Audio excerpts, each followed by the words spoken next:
Morning అండి అందరికీ. ముందుగా ప్రింట్ మీడియా, ఎలక్ట్రానిక్ మీడియా మిత్రులందరికీ నా ధన్యవాదాలు తెలియజేస్తున్నానండి. నేను నా ప్రాపర్ వచ్చేసి ఖమ్మం జిల్లా, ఖమ్మం రూరల్ మండల్, పల్లంపాడు శివారు నరసింహాపురం గ్రామ కాపొస్తుండే నేను గ్రామ నివాసిని నేను. అయితే గత మే నెల 30వ తారీఖున వశిష్ట మల్టీ స్పెషాలిటీ హాస్పిటల్లో మా నాన్నగారికి కొంచెం మెడ నొప్పి ఉందని కారణంతో హాస్పిటల్కి తీసుకెళ్ళి జాయిన్ చేయడం జరిగిందండి. అక్కడ డాక్టర్ గారు, న్యూరో సర్జన్ గారు చూసి నాన్నగారికి మెడ నొప్పి ఉండడం వల్ల పెయిన్ కిల్లర్స్ ట్యాబ్లెట్లు ఎక్కువ వేసుకుంటే కిడ్నీలో డిసీజ్ ఎక్కువ అవుతుంది, మీరు పెయిన్ కిల్లర్ ట్యాబ్లెట్లు వేసుకోకండి, మీరు ఇమీడియట్లీగా న్యూరో సర్జన్కి సంబంధించి మెడ వెనక భాగంలో చెడు బొక్క పెరిగింది, లామినెక్టమీ అనే బొక్క పెరిగింది, ఆ బొక్కని మనం తీసేస్తే మీ నాన్నగారికి ఎలాంటి ఇబ్బంది ఉండదు, ఎలాంటి పెయిన్ ఉండదు అని చెప్పేసి మమ్మల్ని క్లియర్గా మాకు మోటివేషన్ చేశారు. ఆ మోటివేషన్ వల్ల మేము కూడా దాని మీద రిఫ్లెక్ట్ అయ్యి నిజమే అనుకొని మేము ఆ పెయిన్స్కి తట్టుకో ఇబ్బంది పడుతున్నాడు మనిషి, నిజంగానే పెయిన్ కిల్లర్ ట్యాబ్లెట్ వేసుకోవడం వల్ల అనిపిస్తుందని చెప్పేసి మేము ఆపరేషన్కి ఆరోగ్యశ్రీ ద్వారా చేయించామండి. గత నెల 1వ తారీఖున అడ్మిట్ అయ్యి హాస్పిటల్లో ఉన్నామండి. గత 3 రోజులు అక్కడే ఉన్నాము. దాని తర్వాత 3వ తారీఖున ఆపరేషన్ ఆరోగ్యశ్రీ అప్రూవల్ వచ్చింది. 3వ తారీఖున మాకు ఆపరేషన్ చేయడం, మిడ్ నైట్ ఆపరేషన్ చేయడం జరిగిందండి. ఆపరేషన్ చేసిన తర్వాత అదే రోజున మాకు అంటే ఆపరేషన్ అయిపోయిన తర్వాత మిగతా నిమోనియా కాంప్లికేషన్స్ అనేది వచ్చిందండి. ఆ నిమోనియా అంటే నిమ్ము అంటే టోటల్గా లంగ్స్లో అనేది ఆ నిమ్ము బాగా చేరిపోయిందండి. ఆ నిమ్ము వల్ల ఏంటంటే నాన్నగారికి చాలా ఎమర్జెన్సీ అయిపోయిందండి. ఆ నిమ్ముకు సంబంధించి నేను డాక్టర్ గారిని మార్నింగ్ ఉదయం కన్సల్ట్ అవుతుంటే దగ్గు కూడా విపరీతంగా వస్తుంటే నేను డాక్టర్ గారిని అడిగానండి క్లియర్గా. డే 1 నుంచి నేను ఐసీయూలో నేను ఉన్నానండి, అది పొడుగునండి నేను ఉన్నాను.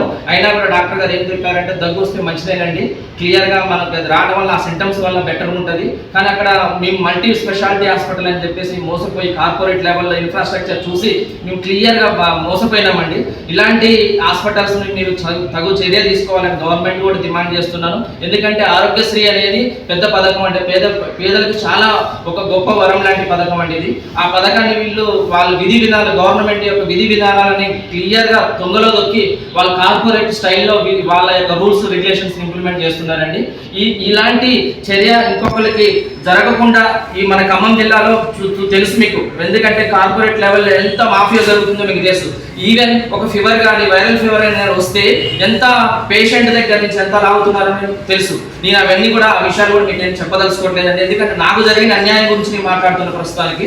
అదే రోజున ట్రీట్మెంట్ చేయించుకున్నాము, ఆపరేషన్ అయిపోయింది.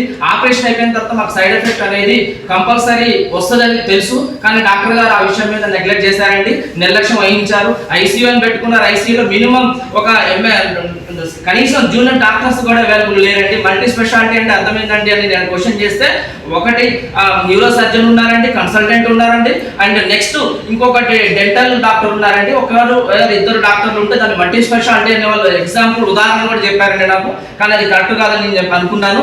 కానీ దాని మీద చాలా విషయాలు కూడా నేను ఇది గవర్నమెంట్ ఉద్దేశించి తీసుకెళ్లాలని నేను అనుకుంటున్నాను. ఆరోగ్యశ్రీ కోఆర్డినేటర్ గారికి కూడా, ఖమ్మం జిల్లా ఆరోగ్యశ్రీ కోఆర్డినేటర్ గారికి కూడా నేను కంప్లైంట్ చేశాను. 18వ తారీఖు నేను కంప్లైంట్ చేశాను. ఇప్పటికి 10 days అవుతుంది. దాని మీద నాకు ఎలాంటి రిప్లై కూడా రాలేదు. డిఎంహెచ్ఓ గారికి district DMHO health medical officer గారికి కూడా నేను కంప్లైంట్ చేయడం జరిగింది. అదే రోజు 18th చేశాను, కానీ ఇంతవరకు నాకు రిప్లై ఎలాంటి రాలేదు. డిస్ట్రిక్ట్ కలెక్టర్ గారికి కూడా చేశాను, కానీ నాకు ఎలాంటి వ్రాతపూర్వకంగా కలెక్టర్ గారికి కూడా నేను ఇచ్చాను, కానీ నాకు దాని మీద ఎలాంటి రిప్లై రాలేదండి. ఇప్పటి వరకు నాకు న్యాయం చేయాలని ఈ రోజు నేను ఈ ప్రెస్ క్లబ్కి వచ్చి మీ అందరూ ఒక జర్నలిజం మీద నేను నమ్ముకున్నానండి. మీ అక్షరం నాకు ఒక ఆయుధంలాగా పనిచేస్తుంది అనుకుని నేను చాలా మీ మీద నమ్మకం పెట్టుకొని ఈ రోజు నేను ప్రెస్ క్లబ్లోకి వచ్చానండి. నా మీద దయ ఉంచి ఈ వార్తని మీకు క్లియర్గా వాస్తవాలను వెలుగులో తీసుకోండి. దీంట్లో నేను ఎలాంటి దానికి నేను ఒత్తిళ్లకు లొంగనండి, క్లియర్గా చెప్తున్నానండి. అయితే ఆపరేషన్ జరిగిన తర్వాత మా నాన్నగారు 3వ తారీఖు ఆపరేషన్ జరిగిన తర్వాత 11వ తారీఖు వరకు మల్టీ స్పెషాలిటీ ఎమర్జెన్సీ హాస్పిటల్ వశిష్టాలలో ఉన్నారండి. 11వ తారీఖు 7th ఎమర్జెన్సీ అయిందండి. ఫిట్స్ లాగా వచ్చాడు. సెకండ్స్ ఆఫ్ ఫ్రాక్షన్స్లో పేషెంట్ కొట్టుకోడు. ఐసీయూలో నేను దగ్గర ఉన్నానండి, చూశాను. అక్కడ కనీసం అవైలబుల్గా నర్సులు, కనీసం క్వాలిఫికేషన్ ఇంటర్ డిగ్రీ పిల్లలతో వాళ్ళు ట్రీట్మెంట్ చేపిస్తున్నారండి.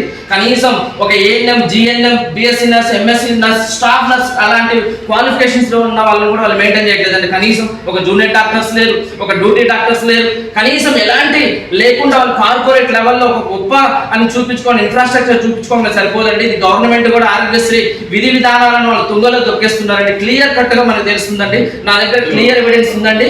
ఆ ఆపరేషన్ అయిపోయిన తర్వాత 11వ తారీఖు ఎమర్జెన్సీ అయిన తర్వాత ఆ డాక్టర్ గారు 10-15 నిమిషాలు బయటకు వచ్చి చూసి, మీరు మీ నాన్నగారు అన్కాన్షియస్ లో ఉన్న పేషెంట్ ని ఎమ్మటే డాల్ఫిన్కి వెళ్ళి మీరు క్లియర్ గా సిటీ బ్రెయిన్ చేయమని చెప్పారండి. ఆ సిటీ బ్రెయిన్ ఎవరైనా చేస్తారండి?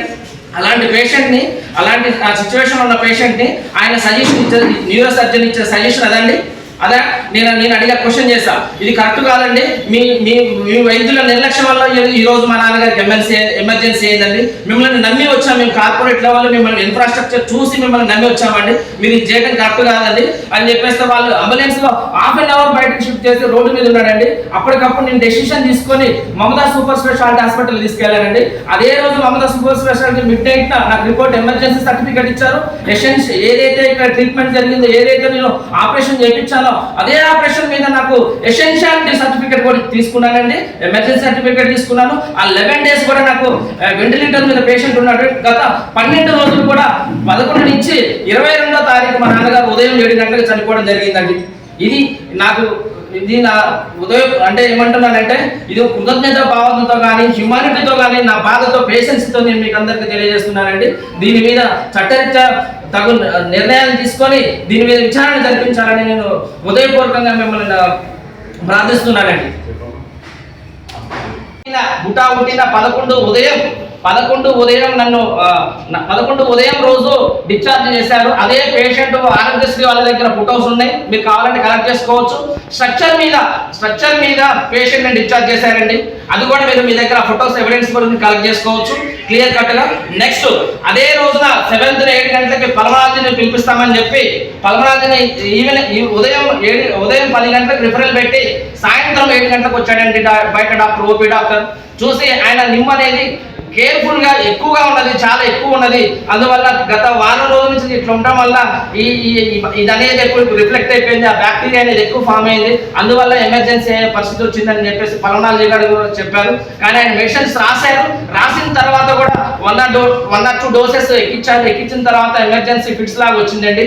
ఆ ఫిట్స్ లాగా రావడం వల్ల నేను అక్కడ వాళ్ళు వైద్యులు చేతులు ఎత్తేసిన తర్వాత నేను వేరే హాస్పిటల్కి షిఫ్ట్ చేయడం జరిగిందండి. ఎంత కలర్ఫుల్ గా వాళ్ళు డిజైన్ చేసి ప్రమోషనల్ యాక్టివిటీ చూడండి ఎంత క్లియర్ గా ఉందో.